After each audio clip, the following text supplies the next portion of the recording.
Imagine a society where the ultimate status symbol wasn't a sprawling mansion, an army, or, mountains of gold, but a massive, overflowing library.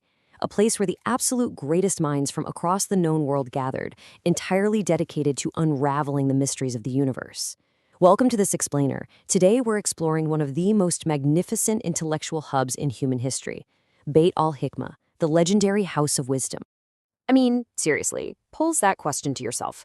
What if an empire spent its vast wealth and resources not on endless territorial conquest, but on a relentless, obsessive quest to gather literally all the knowledge in the world under one roof? Well, that is exactly what the Abbasid Caliphate set out to do during the Islamic Golden Age. They kicked off an intellectual revolution that preserved ancient knowledge and ignited discoveries that quite literally shaped the modern world. Okay, let's dive right into this. First, we'll look at the quest for universal knowledge, then move into the Great Translation movement, meet the pioneers of the academy, and finally wrap up with an enduring global legacy.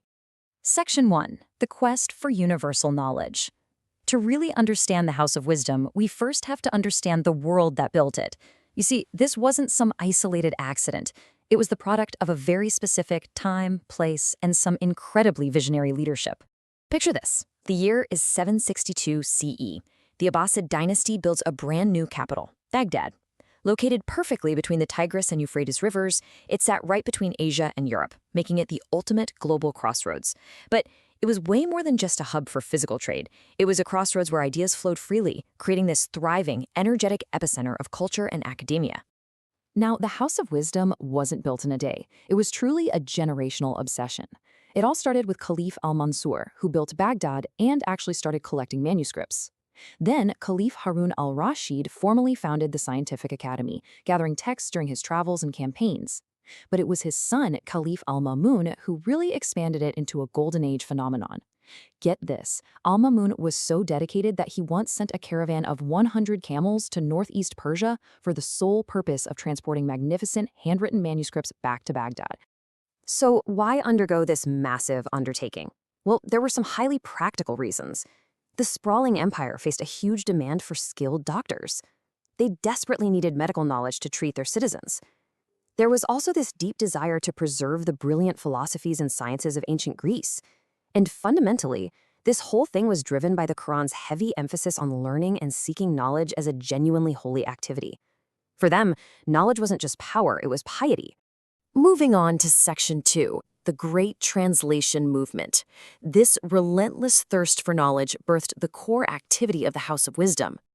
To really grasp the sheer scale of the House of Wisdom, you kind of have to think of it on the level of the modern-day British Library in London or the Bibliothèque Nationale in Paris. This wasn't just a quiet little room with a few dusty scrolls. It was a massive, fully funded state institution. We're talking separate galleries for different branches of science. Translators, scientists, and scribes met there every single day to copy, translate, debate, and completely push the boundaries of human understanding. And just look at the unbelievable scope of this collaboration. Scholars were translating texts from Greek, Sanskrit, Syriac, Farsi, and Aramaic directly into Arabic, which essentially became the universal language of science. Muslims, Christians, and Jews worked side by side, totally peacefully. They translated Aristotle's philosophy from Greek, ancient Indian math and astronomy from Sanskrit, and absolutely vital medical texts from Syriac and Farsi. The Caliph even wrote to the Byzantine emperor asking for permission to send scientists to translate their stored Greek works. And the crazy part? The emperor actually agreed. Now, what's really interesting about this is that we still have tangible pieces of that history. Take a look at this manuscript of the Almagest, which is a foundational Greek astronomical text translated into Arabic. Documents exactly like this were the absolute lifeblood of the House of Wisdom. And scholars didn't just passively translate these works. They corrected them, added commentary, and used them as launchpads for their own original discoveries. But, all this translating would be pretty useless if the knowledge couldn't be shared, right? Well, in 751 CE, at the Battle of Talas, the Abbasids clashed with the Chinese Tang dynasty, and they captured prisoners of war who happened to hold a heavily guarded secret: papermaking. The Abbasids took this elite technology, brought it back, and completely industrialized it. They set up massive paper mills. Suddenly, books weren't just this rare luxury for kings, they became highly accessible. This paper revolution basically acted as the jet fuel for the House of Wisdom's translation movement. All right, Section 3, Pioneers of the Academy. With all these texts translated and paper readily available, the House of Wisdom became a literal crucible for original thought. Let's meet the pioneers who took this ancient knowledge and forged entirely new scientific disciplines. And this brilliantly illustrates one of the absolute greatest minds of the era, the Persian mathematician, astronomer, and geographer Muhammad ibn Musa al-Khwarizmi. He was personally invited by Caliph al-Mamun to work at the academy. In fact, al-Khwarizmi dedicated his most famous treatises directly to the caliph, who acted as a deeply involved patron. He'd even preside over and participate in the scholars' daily seminars. Listen, al-Khwarizmi's impact simply cannot be overstated. He is widely considered the very first mathematician to separate algebraic calculations into their own independent scientific discipline. The actual word algebra comes from the Arabic title of his groundbreaking book Al-Jabr. So, every time you solve for x in a math class or write a computer algorithm, a word, by the way, that is directly derived from his actual name, al-Khwarizmi, you are directly engaging with the intellectual output of the House of Wisdom. And he was far from alone. The academy was just packed with legendary thinkers. You had Ibn al-Haytham, who essentially laid the groundwork for modern optics and the camera obscura principle, explaining how the human eye actually works. Then there was Avicenna, whose canon of medicine helped physicians diagnose dangerous diseases like cancer and remained a standard medical text in Europe for centuries. Oh, and al-Kindi, a brilliant polymath and logician who had his own massive personal library and was handpicked by the caliph to translate and adapt the incredibly complex works of Aristotle. Which brings us to Section 4, an enduring global legacy. These scholars pushed human knowledge forward at just breathtaking speeds. But, as we know, no physical golden age lasts forever. The academy met a deeply tragic end, though its legacy would prove basically impossible to destroy. The year 1258 is etched in history as a time of just profound devastation. The Mongol Empire, led by Hulagu, who was actually the grandson of Genghis Khan, invaded Baghdad.